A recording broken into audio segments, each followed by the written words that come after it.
우리 예수님의 일상은 성령 충만한 삶이셨어요. 오늘 본문도 보세요. 성령 충만을 성령 충만을 입어서 사셨다 그래요. 그리고 또 보세요. 40일을 금식하며 기도하는데 성령을 따라 성령에게 인도함을 받아 이렇게 기도를 하셨다는 겁니다. 오늘 본문뿐만 아닙니다. 예수님이 공생애를 시작하기 전에 세례를 받으셨잖아요. 요단강에서 세례를 받았는데 성령이 비둘기처럼 임하셨다 그래요. 비둘기처럼. 사역을 시작할 때도 보세요. 사역을 시작할 때 누가복음 4장에 보면 예수께서 성령의 능력으로 갈릴리로 가셨다 그래요. 그냥 가셨다 되잖아요. 그런데 성령의 능력으로 가셨대요. 성령의 능력으로 가셔가지고 갈릴리에서 하셨던 게 뭐예요? 먼저 하셨던 거 제자들을 선택했잖아요. 기도하실 때도 보십시오. 누가복음 10장에 보면 예수께서 성령으로 기뻐하셨다 그래요. 성령으로 기뻐하셨다. 제자들에게 말할 때도 말합니다. 제자들에게도 말할 때도 사도행전 1장에 보면 성령으로 명하셨다 그래요. 그냥 말하셨다가 아니에요. 성령으로 명하셨다. 우리 예수님의 일상은요, 성령 충만한 삶을 사셨습니다. 성도 여러분, 여러분들도 성령 충만한 삶을 사시기를 축원드립니다. 에베소서 5장 18절 다 아시잖아요. 오직 성령의 충만함을 받으라. 받으라는 수동 명령형을 사용하고 있어요. 수동 명령형. 왜 곤면이 아니라 받으라 명령할까요? 받아야 되는 거예요. 받아야 돼. 그래서 명령하는 거예요. 그래서 성도에게 성령 충만은 옵션이 아닌 거예요. 아닌 거예요. 그러니 성도 여러분, 여러분들의 삶도 성령 충만한 삶이 되시기를 축원드립니다. 그럼 봐보세요. 왜 하나님께서 우리에게 성령 충만을 받으라고 하셨을까요? 도대체 왜 그랬을까요? 하나님께서는요, 우리를 사랑하신 거예요. 사랑하셔서 그래요. 사랑하셔서 우리와 함께하고 싶은 거예요. 요한복음 13장 1절 보면 우리를 사랑하시는데 끝까지 사랑하신다 그래요. 끝까지 언어적인 의미는 최선을 다해서 완전히, 영원히 이런 의미가 있어요. 그러니까 이 의미를 살려서 이 본문을 다시 말하면 이런 거예요. 우리를 사랑하시는데 끝까지 최선을 다해서 사랑한다는 거예요. 끝까지 완전한 사랑으로 우리를 사랑하신다는 겁니다. 여러분, 하나님의 사랑은 끝이 없습니다. 변하지 않아요. 그런데 인간의 사랑은 변하지요. 여러분, 인간은 그렇게 사랑이 영원하기를 원하지만 변하는 게 인간입니다. 그래서 결혼할 때 서약하잖아요. 힘들 때나 어려울 때나 언제든지 사랑하면서 살겠다고. 그렇지만 결혼해서 살다 보면 이 인간하고 내가 왜, 여러분 그런 생각 안 드시죠? 한 번도 안 드셨죠? 근데 많은 사람들은 그런 생각을 합니다. 내가 눈에 뭐가 씌었어. 내가 왜 그때 그랬을까? 이런 생각을 한다니까요. 그런데 여러분, 하나님의 사랑은 변하지 않습니다. 끝까지 최선을 다해서 영원토록 사랑하십니다. 내가 실수한다고 나를 미워하거나 내가 문제가 생겼다고 나를 내치지 않는 거예요. 하나님은 어떤 경우에도 끝까지 최선을 다해서 우리를 사랑하십니다. 봐보세요. 하나님이 자기의 독생자를 우리에게 주셔서 십자가를 지는 그 사랑을 하게 하셨어요. 그런데 예수님께서 우리를 위하여 십자가를 질 때 우리가 어떤 상태였습니까? 우리가 죄인이었어요. 죄인. 착하고 선해서 뭔가 가능성이 있어서 예수님이 십자가를 지는 그런 지극한 사랑을 하신 게 아니에요. 로마서 5장 8절, 우리가 아직 죄인 됐을 때 그리스도께서 우리를 위하여 죽으심으로 하나님께서 우리에 대한 자기의 사랑을 확증하셨다 그래요.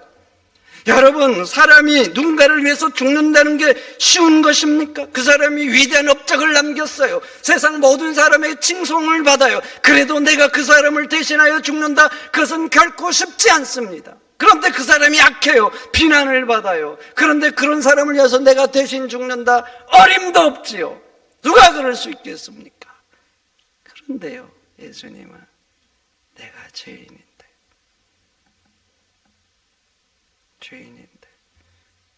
그때 나를 위해서 십자가를 지는 지극한 사랑을 하신 겁니다. 하나님은요, 우리를 사랑하시는데 선할 때, 우리 상태가 좋을 때만 사랑하신 게 아니에요. 악할 때, 문제 있을 때, 그래도 최선을 다해서 영원토록 사랑하십니다. 그래서 하나님의 사랑은 항상 우리를 사랑하시는 거예요. 그래서 둘 중에 하나예요. 아픈 사랑을 하든지 기쁜 사랑을 하든지 둘 중에 하나. 우리가 빗나가면 아픈 사랑하셔요. 여기 많은 부모들 계시지만 자식이 빗나가면 아프죠. 가슴이 아프잖아요. 하나님도 그러세요. 아파하셔요. 그런데 사랑하셔. 우리가 거룩하고 아름답게 살면 하나님 기쁜 사랑을 하셔요. 하나님의 사랑은 둘 중에 하나예요. 둘 중에.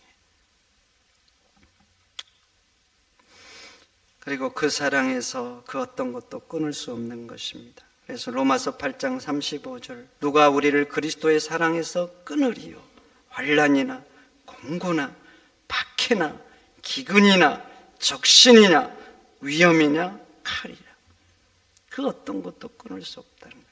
그러면서 39절 이렇게 말하죠. 어떤 피조물도 우리를 주 그리스도 예수 안에 있는 하나님의 사랑에서 끊을 수 없느니라. 여러분, 너무나 감사하죠. 얼마나 감사해요. 전능하신 하나님께서 날 이렇게 사랑하신다니 감사하면서 사시기를 축원드립니다. 그런데 보세요. 성령은 하나님의 영이시잖아요. 그리고 삼위일체 되신 하나님이에요. 그런데 성령 충만을 받으라는 거예요. 그러니까 이것은 다른 측면에서 말하면 이런 거예요. 하나님이 우리를 너무나 사랑하신 거예요. 그래서 성령 충만을 받으라는 것은 내가 너희와 함께하고 싶다. 내가 너희와 함께하고 싶다. 명령인데 내가 너희와 함께하고 싶어 한다는 하나님의 사랑 고백이 성령 충만을 받으라는 말로 표현하고 있는 것입니다. 여러분, 사랑하면 나타나는 현상이 있죠. 사랑하면 보고 싶죠. 여러분, 사랑해 보셨죠? 지금도 하고 계시지요? 사랑하면요, 보고 싶고 함께 있고 싶은 거예요. 근데 하나님께서 우리를 사랑하신 거예요. 사랑하신 거. 그래서 함께 있고 싶은 거예요. 그래서 하나님의 영을 우리에게 보내주셔가지고 함께 있고 싶어서 우리에게 성령 충만을 받으라 말씀한 겁니다. 그러니까 성령 충만은 하나님이 우리를 사랑하시니까 내가 너희와 함께 있고 싶어 한다는 하나님의 사랑 고백인 것입니다. 그러니 성도 여러분, 하나님 혼자 여러분만 사랑하면 되겠습니까? 여러분도 하나님을 사랑하시기를 축원드립니다. 그래서 성령 충만을 받아서 하나님과 함께 동행하는 삶을 사시기를 축원드립니다. 성령 충만을 받으라는 것은 또 하나 있습니다. 우리를 도와주고 싶다는 거예요. 우리를 사랑하니까 도와주고 싶다는 거예요. 여러분, 성령을 보혜사라 그러죠. 보혜사. 보혜사의 의미가 뭐예요? 옆에서 돕는 분. 이게 보혜사의 의미가 아닙니까? 옆에서 돕는 분. 우리를 그 아들의 피로 사서 자신의 자녀로 삼으셨어요. 우리를 도와주고 싶은 거예요. 독생자의 피로 사신 그런 존재인 거예요. 그런 존재. 그렇게 사신 우리들 자녀 삼으시고 사랑하시고 도와주고 싶은 거예요. 그래서 보혜사 성령을 보혜사로 보내셔서 우리를 돕고 싶다는 것입니다. 여러분, 성령이 오시면 성령께서 여러분들을 도와주실 줄 믿습니다. 여러분이 혼자 거친 세상을 이기는 게 아니라 성령께서 힘을 주실 줄 믿습니다. 그래서 하나님께서 우리를 사랑하셔서 돕고 싶은 열망이 가득하셔서 성령 충만을 받으라고 하신 겁니다. 그러니 성령 충만을 받으시기를 축원드립니다. 성령 충만이 뭘 의미하는가? 오늘 본문을 봐보세요. 성령 충만을 입어, 이렇게 말을 하고, 입어. 마치 성령 충만을 옷을 입는 것처럼 표현을 하고 있어요.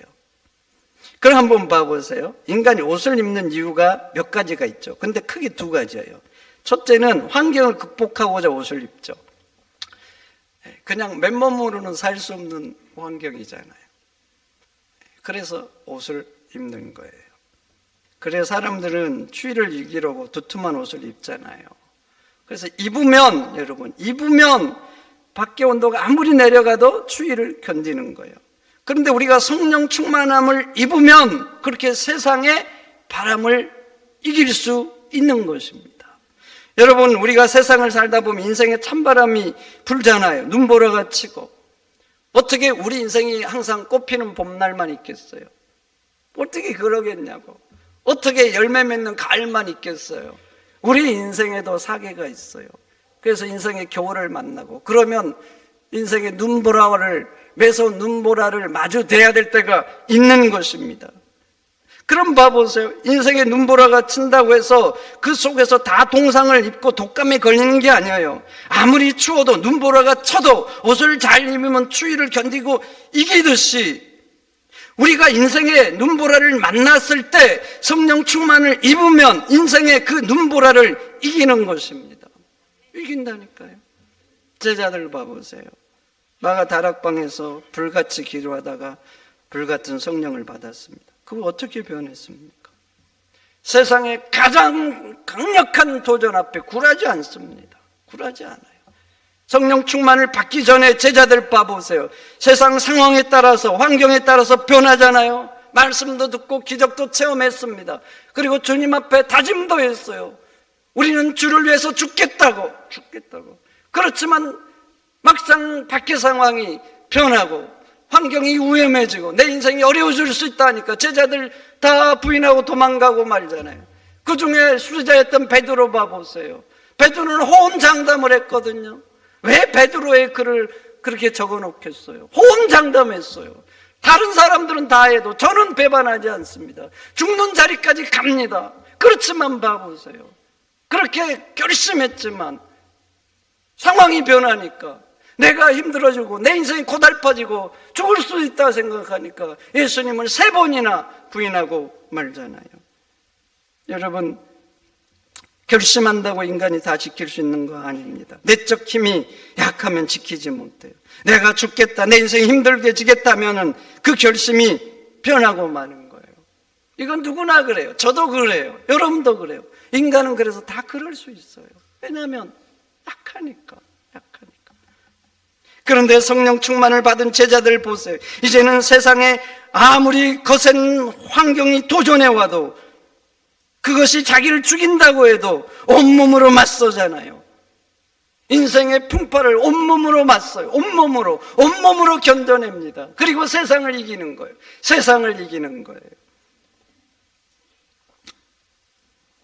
성령 충만함을 입은 제자들, 그래서 다 순교했어요. 여러분, 세상 눈보라가 칩니다. 영하 밖에 30도, 40도 내려갑니다. 옷을 제대로 입지 않고 나갑니다. 그러면 의지만으로 몸을 지킬 수 없습니다. 내가 내 몸을 지켜야지. 아무리 지키고 싶어도 눈보라가 매선 추위가 내 몸을 초토화시키고 마는 거예요. 그러나 따뜻한 옷을 입고 나가면 모진 추위 속에도 이기는 거예요. 그처럼 제자들도 성령 충만을 입으니까 세상의 모진 도전 앞에 승리하는 겁니다. 여러분, 그렇습니다. 우리는 의지만으로 이길 수 없어요. 이길 수 없다니까요. 그래서 굳게 결심하지만 작심삼일로 끝날 때가 많은 거예요. 세상의 환경이 바뀌면 내 마음도 따라서 바뀔 때가 많은 거예요. 그러나 성령 충만을 입으면 세상을 이깁니다. 세상을 이겨요. 그래서 하나님은 우리를 사랑하셔서 세상 지지 말고 승리하는 삶 살라고 성령 충만을 받으라 하는 거예요. 그리고 또 하나 보세요. 성령 충만을 받으면 세상을 이길 뿐만 아니라 하늘의 평강을, 기쁨을 누리면서 살 수 있습니다. 밖에 아무리 추워도 보세요. 아무리 추워요.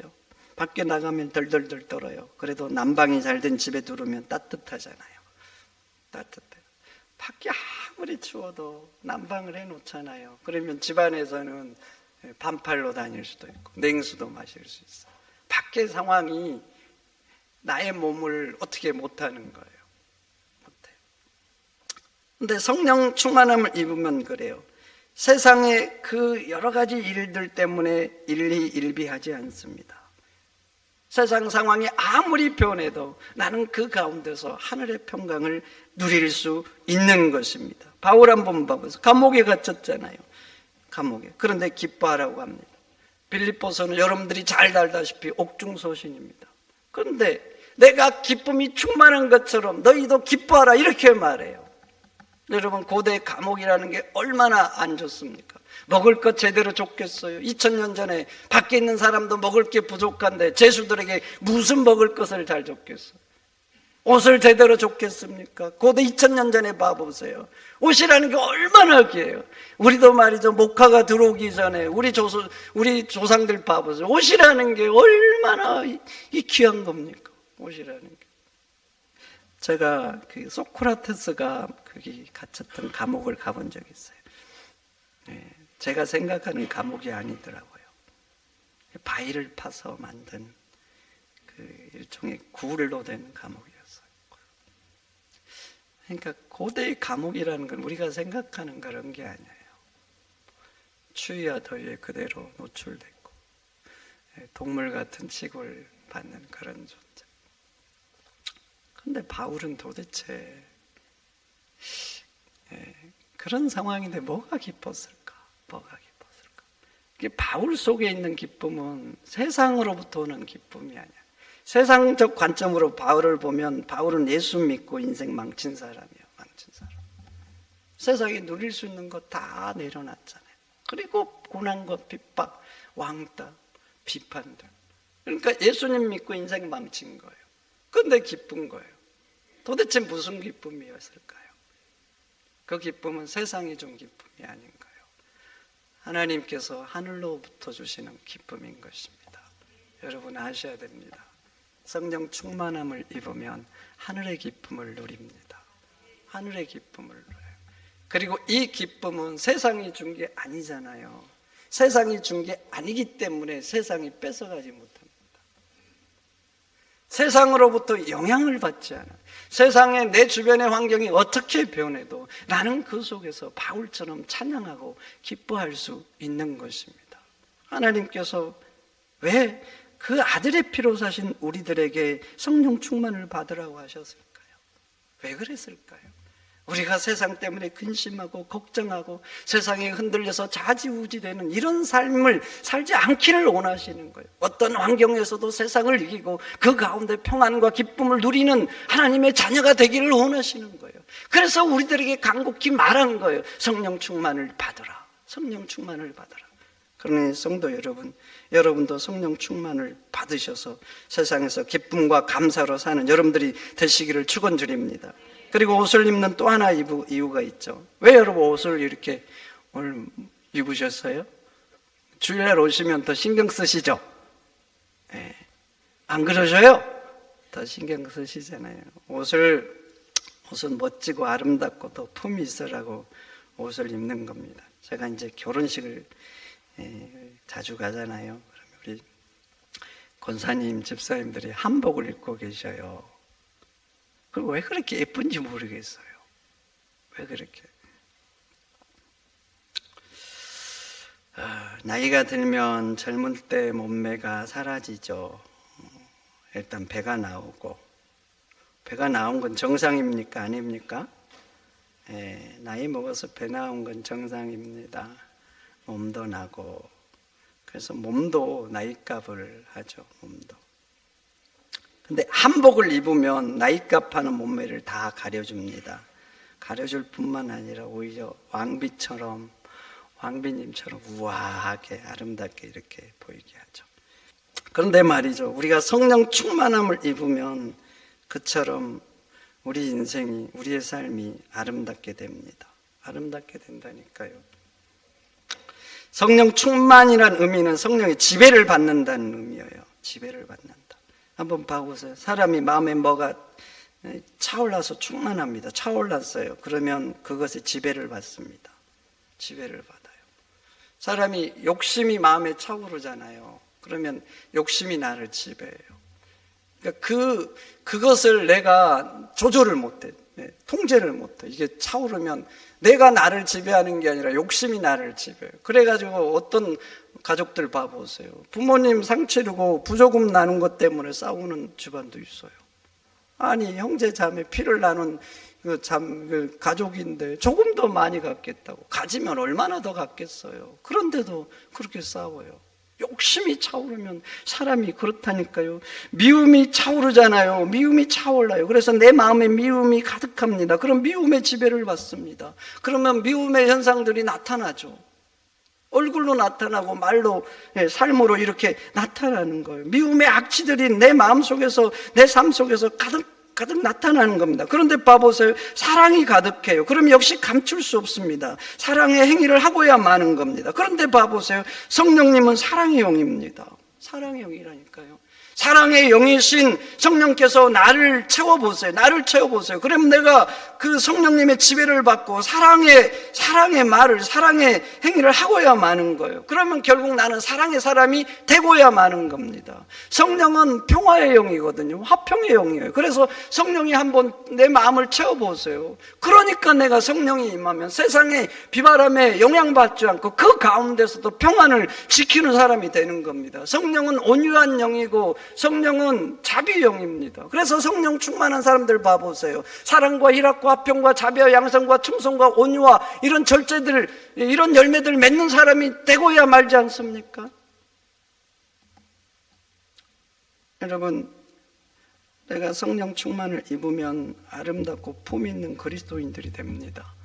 마치 우리 권사님 집사님들이 자녀 결혼식 때 한복을 입으면 아름답고 품이 있는 것처럼 우리도 성령 충만을 입으면 멋지고 품이 있는 하나님의 자녀가 되는 거예요. 그래서 여러분, 성령 충만을 받으셔야 됩니다. 우리가 하나님 자녀 됐잖아요. 그리고 하나님도 그 아들의 피로 우리를 사서 자녀 삼으셨는데 우리가 세상에서 세상 냄새 풀풀 풍기면서 살면 하나님 마음이 어떻겠어요? 어떻겠냐고. 여러분 자녀들이 밖에 나가서 요거도 먹고 비난받고 그러면 좋겠습니까? 그러지 않잖아요. 하나님도 똑같은 거예요. 그 아들의 피로 사신 거예요. 그래서 자녀 삼으셨어요. 자기 걸로 삼으셨거든요. 근데 우리가 세상에 가서 욕먹고 비난받으면 되겠습니까? 세상 앞집 풍리 되겠어요? 그래서 하나님 말한 거예요. 성령 충만을 받아야 우리가 성령을 충만히 받아야 우리가 품이 있는 아름다운 그리스도인, 사랑과 희락과 화평 이런 열매들, 이런 사람이 되니까 성령 충만을 받으라고 하는 거예요. 성도 여러분, 성령 충만은 하나님 자녀들에게 옵션 아닙니다. 받아야 되는 거예요. 그래서 성령을 사모하시고 간구하세요. 그래서 성령 충만을 받으시기를 축원드립니다. 성령 충만을 받으면, 성령 충만을 입으면 여러분들도 세상을 이기게 될 겁니다. 이길 뿐만 아니라 세상의 비바람 속에서도 풍파 속에서도 기쁨과 평안을 누리게 될 것입니다. 그리고 그리스도인다운 아름다움과 품위를 지키면서 사는 하나님의 자녀가 될 줄 믿습니다. 성령 충만을 받는 여러분들이 되시기를 축원드립니다. 하나님 감사합니다.